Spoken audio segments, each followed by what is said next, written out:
Good afternoon, everyone. This is County Executive Pat Ryan. I hope everyone had a nice Memorial Day weekend, albeit definitely not the normal Memorial Day weekend. But I know Rebecca and I and Theo, we had a chance to catch up on some stuff around the house, enjoy the beautiful weather, and of course take a few moments to honor those from our community and our family and friends who did make that ultimate sacrifice, and I know many others did. And I just want to thank everyone for taking part in all those ceremonies as much as possible over the weekend. I know it meant a lot to the families of those who have lost loved ones. We will dive into our update today, but the high-level update obviously is today is the first day of reopening Phase 1 for Ulster County and for the Mid-Hudson region.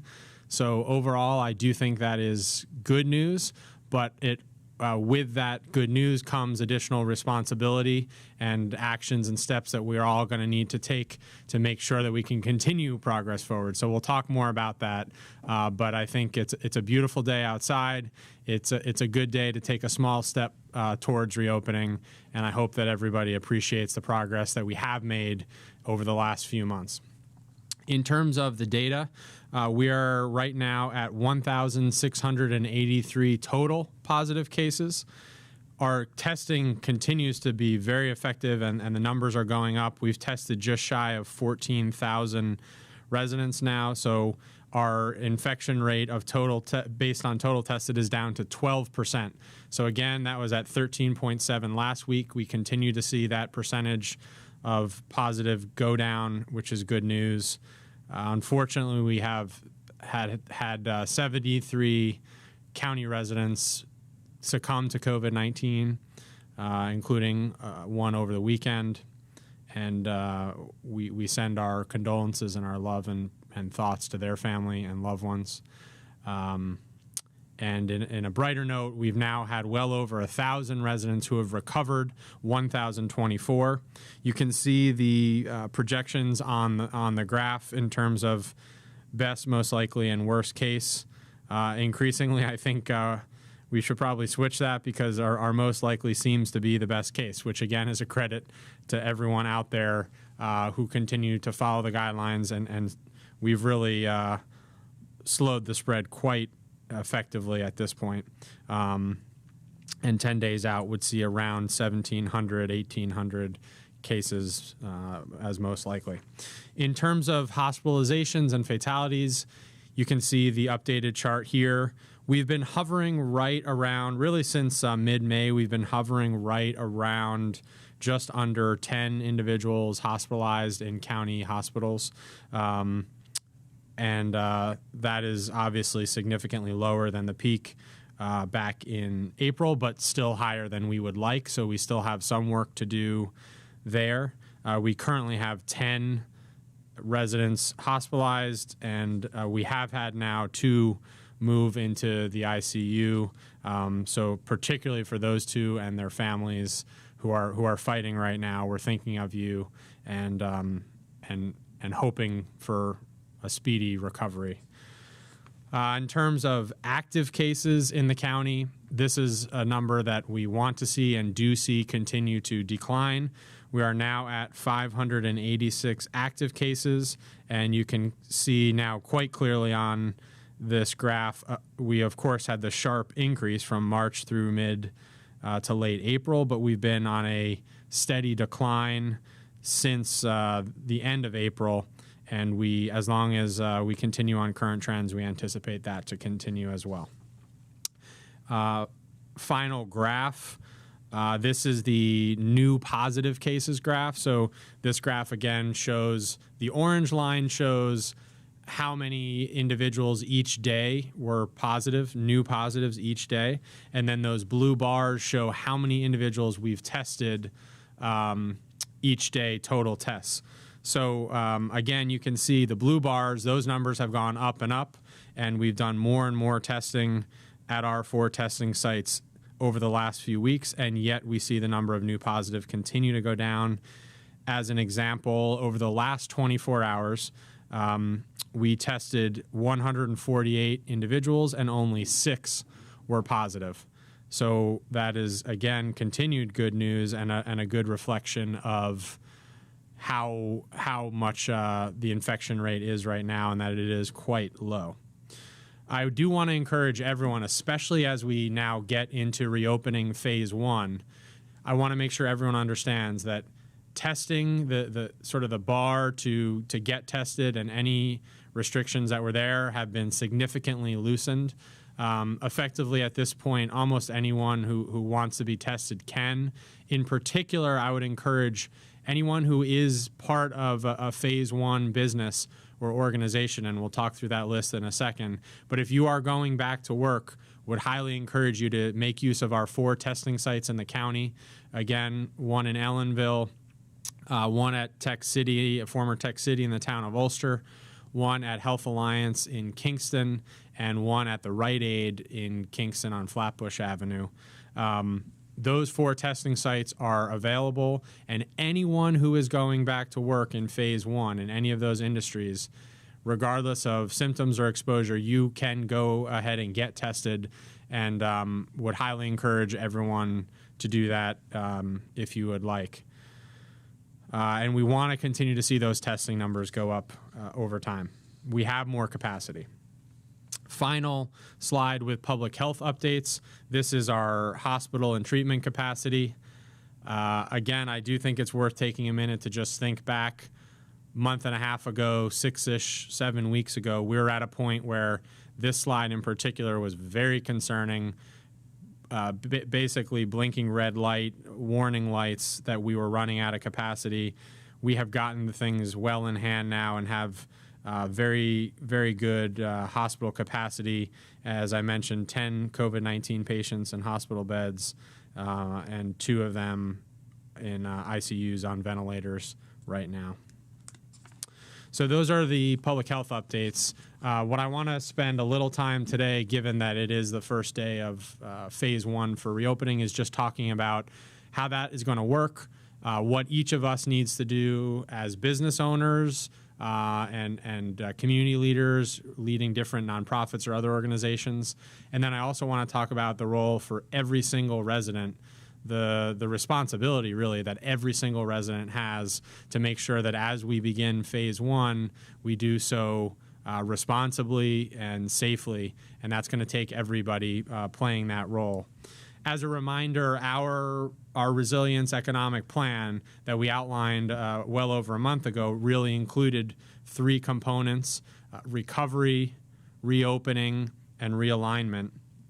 We started recovery immediately, getting funds to our businesses, making sure that everyone had access to unemployment, making sure that we were meeting the need for food insecurity, housing insecurity, mental health services, addiction and recovery services, all of those components of recovery. And then we began the planning and the thinking and the working with all of our businesses and organizations to reopen, so that when we hit today, on May 26th, that we were ready to go and to do so thoughtfully and safely. So thank you to everyone who's been a part of getting us to this point on reopening. And then finally, we continue to think from a realignment perspective, in the midterm and the long term, what have we learned from COVID, and what did we already know about how we needed to realign our economy? So we'll continue to work on that in the short, medium, and long term, of course.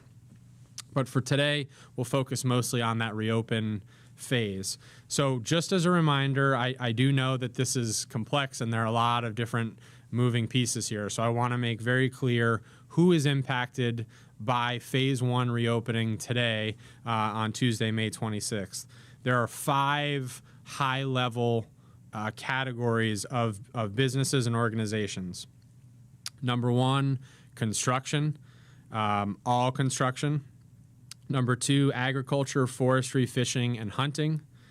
Number 3, retail with some limitations. And the limitations on retail are curbside or in-store pickup.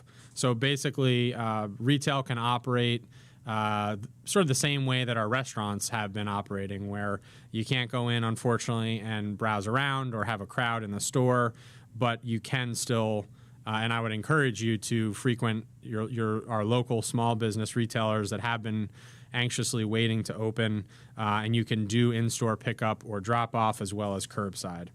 The fourth category is manufacturing, and finally, wholesale trades is that fifth category. So those are the businesses within those 5 categories. To get super wonky for a second, there are 56 specific sub-business categories under there. If you're interested or want clarity on those, we have all that information on our Ulster County website, which is ulstercountyny.gov. There's a whole business section there and very clear listing of those businesses spelled out. Of course, if you have questions, you can reach out to us, and we will. Our economic development team is standing by to answer those questions. As a reminder, zooming out, so that was phase 1, which starts today, May 26th. Just to help people understand the other phases, which we are not at yet, but hopefully will be soon. There are 3 additional ones. So phase 2 businesses are not open yet. But if things continue to go well, would likely open in 2 weeks' time from today, so early June. Phase 2 businesses include all professional services, retail in a sort of normal as we can get way, administrative support and other typical office staff settings, as well as real estate rental and leasing. That's phase 2. Phase 3, also not open yet, restaurants and food services. And phase 4, also not open yet, arts, entertainment, recreation. So think big events and gatherings, concerts, things like that, as well as education, of course. So that's the pathway that is ahead of us. We are on just the first step of that pathway. The good news is, again, I believe that businesses, knowing the work that's been happening with our team, with the Ulster County Chamber of Commerce, with all of our business owners and leaders, I think we are ready to do this safely. And as a reminder to all of our businesses, I know I've done several town halls now with our local businesses, some industry-specific groups, and then others just with a whole host of different businesses. And just judging by the participation in those, the number of businesses that have joined, we know there are a lot of questions, and everyone is still figuring out this is uncharted territory. How do we go about getting our business open safely and responsibly? So what we tried to do is make it as relatively simple and straightforward as possible. We created a checklist. I'm all about the checklist myself, try to make it as simple as possible for everybody. There are really 5 key items that any business will need to complete in order to be ready to reopen, or approved to reopen, I should say. And I do want to say it's very important that not only phase 1 businesses complete these, but any business that has been operating, say you're an essential business, say you're a restaurant doing takeout and delivery only, you've been operating as an essential business, you still have to complete these steps. So any business that's been operating as essential, as well as our phase 1 businesses, that list that we talked about, these are the 5 steps that you need to complete. First is just making sure that you review that list of businesses and which phase you're in. Again, if you need help here, there are several resources available. Our county website, ulstercountyny.gov. You have the New York State website, which is forward.ny.gov. And they actually have a business lookup tool on that website where you can go in, put your county, put your business, and it'll tell you which phase you are in, just to help answer those questions because, again, everyone understands this is new and can be confusing. So first step, review that list of phases, determine which phase you're in. Next, read for your industry, for your sector. There are specific safety guidelines from New York State. And those safety guidelines are, I think, really, really useful. They're only a few pages, but there's enough detail in there that you can really get some good recommendations. So you read those guidelines, and then using those guidelines, you do step 3, which is to create a business safety plan. There's also a template out there to use. So between that template and the safety guidelines, the idea here is that if I'm a business owner, I'm going to look at the guidelines, knowing my business, think about, okay, how can I operate safely, making sure that I keep my employees and workers safe and protected, and making sure that I keep my customers and consumers safe and protected. I'm going to put together a business safety plan, which I imagine is something everybody's already thought about in their heads probably, but obviously capturing that in writing is important for a bunch of reasons. One of which is that New York State requires that you do it and post it. So once you complete that business safety plan, you want to post that up in your place of business.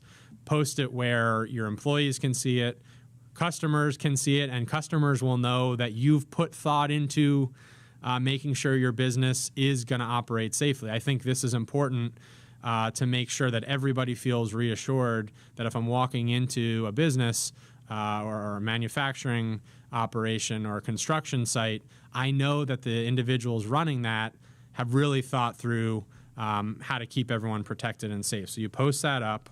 Then the 4th step is you go on the New York State webpage. You just fill out an affirmation that essentially says, we've read the guidelines, we built our safety plan, it's posted, and we're affirming that we have done that. And you just do that on a website. I will say every business that completes that affirmation, we do get that report here at the county level, and we have that list now. To give you a sense, we have 7,000 businesses in Ulster County. Obviously, not all of them are in phase 1, but we've received under 100 affirmation plans, at least as of yesterday. So that means there's a whole lot of businesses that still have to complete that safety plan and affirmation and fill that out online. And I want to make clear, if this isn't completed, and we're happy, we will work with you to get it done, but this is a necessary step to get your business safely up and running. And ultimately, every business does need to complete this safety plan and the affirmation. And then finally, we're asking every Ulster County business to just complete a 2-question survey.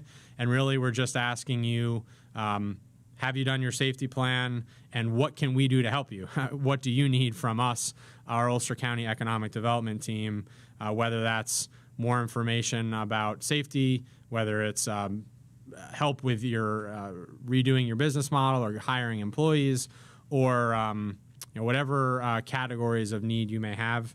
Just check a few of those boxes. So again, I understand, having been a business owner, that you already have a ton of pressure on you, that the government often asks you to do things and complete paperwork, and I know that that can be frustrating. But we at the county and the state, I think, have made this as lightweight and simple as possible. I think you're talking about a collective few hours to do this, most of which is just the thinking through of your business safety plan, and then just, again, affirming that you've done that and completing that survey. So I know that those were a lot of steps, which is why we, again, have our checklist. We're happy to share that. It's on our website, ulstercountyny.gov. You can also give us a call. You can call the COVID-19 hotline. You can also call our Office of Economic Development, which that number is on ulstercountyny.gov as well. So that's really those are really the responsibilities to businesses and nonprofits and any organizations that are ready to reopen. That includes, again, just to say one more time, all the phase 1 businesses in those industries, plus any businesses that have been operating as essential. You still need to complete this plan as well, and we're here to help you. I want to also take a minute, though, and recognize that while there's significant responsibility and requirements for our businesses, every single resident in the county has a role to play and a responsibility to make sure that as we reopen, we all do our part to keep us going forward and not have us take any steps back or have to tighten things, which no one wants to do. I definitely don't want to do. I haven't talked to anybody who wants to do that. So it's important to remember, and I know this is almost counterintuitive because we've been locked down and following all these restrictions, and the weather's beautiful, and we just had a long weekend, and we're at phase 1. But right now, on May 26th, as we start reopening phase 1, it's even more important that every resident double down on our personal individual responsibility to wear masks, to maintain social distancing, to wash hands and use hand sanitizer and follow other personal sanitation procedures. If everybody does those 3 things as we reopen, if everyone does their part, I think we're in very, very good shape to keep progress going forward, to hit phase 2, to hit phase 3 and phase 4, and get back to whatever this new normal is going to look like. But the way this is going to work is, as we get going here, myself and other leaders in our region as part of this regional control group, we're going to be looking at the data every single day. And as you know, and any of you who have been watching know, that myself and our team here, Dr. Smith and others, we've been looking at this data now for months. I can picture the graphs sometimes in my sleep. And so we're going to be very data-driven as we reopen as well. And if we begin to see indicators that things aren't going well, if we start to see our certain numbers of positive cases go up, or we see testing go way down, or we get a lot of reports of individuals not following the guidance in terms of personal responsibility, then we're going to have to reassess that, which is, again, not what anybody wants to do. So my request, my urging to everybody, and please share this far and wide with everybody you know and talk to, it's in each of our power to make this work. We have asked a ton of you all, and I know that. But I also think if we really zoom out and think about where we are, think about that we've had almost 100,000 fatalities in our country, that those things have been asked for a reason, and that they've worked. I mean, the data shows that they have worked. And all of the public health expertise says that if we reopen slowly and carefully, and businesses do their part, and every individual does their part, we think we can drive forward and get out of this. So please follow those guidelines. It's only going to work if everybody is bought in and understands the interconnectivity of just even your day-to-day routine and how many people your decisions can impact. That's what I ask of every one of you. More to come on that for sure. But I really hope that as we get into the 2 weeks, I will continue to be able to come up and have that positive news. And judging how Ulster County has responded so far over the last few months now, I am confident that you all will step up and do your part, whether as a business owner, an individual, someone who maybe sees another person not doing the right thing and politely, respectfully, but clearly ask them to do their part. I know that that's how we will do this. Along those lines, if you need a reminder of the power of our community to come together and understand that we're all connected and that we have a role to play to help each other, our Project Resilience to meet and address food insecurity continues to go on and continues to provide food and meals to those in our county in need. We've now delivered 215,000, over 215,000 meals delivered and provided by groceries.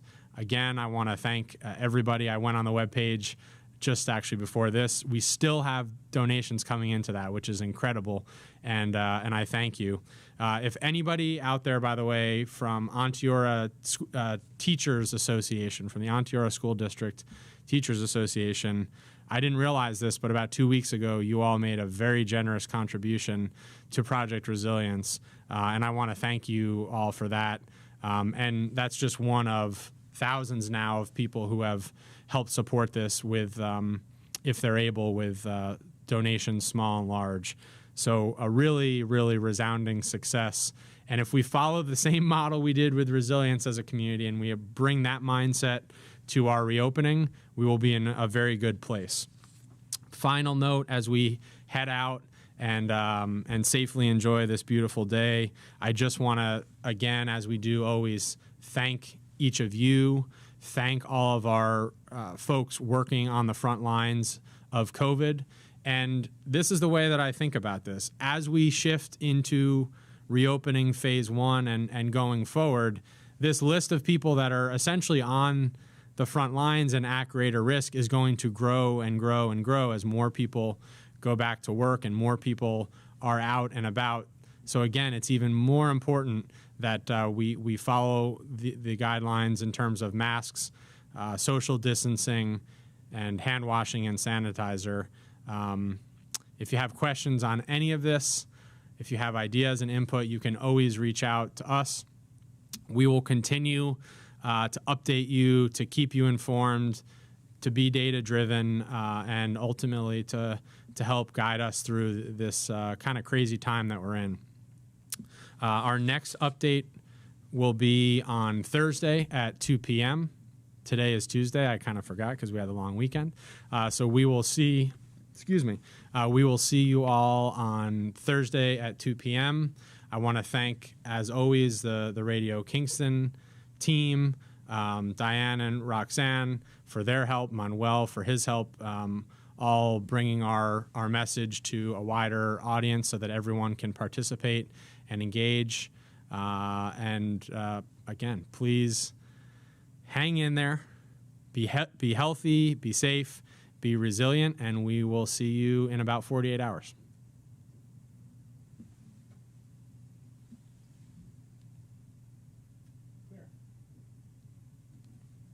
Cool. Thank you.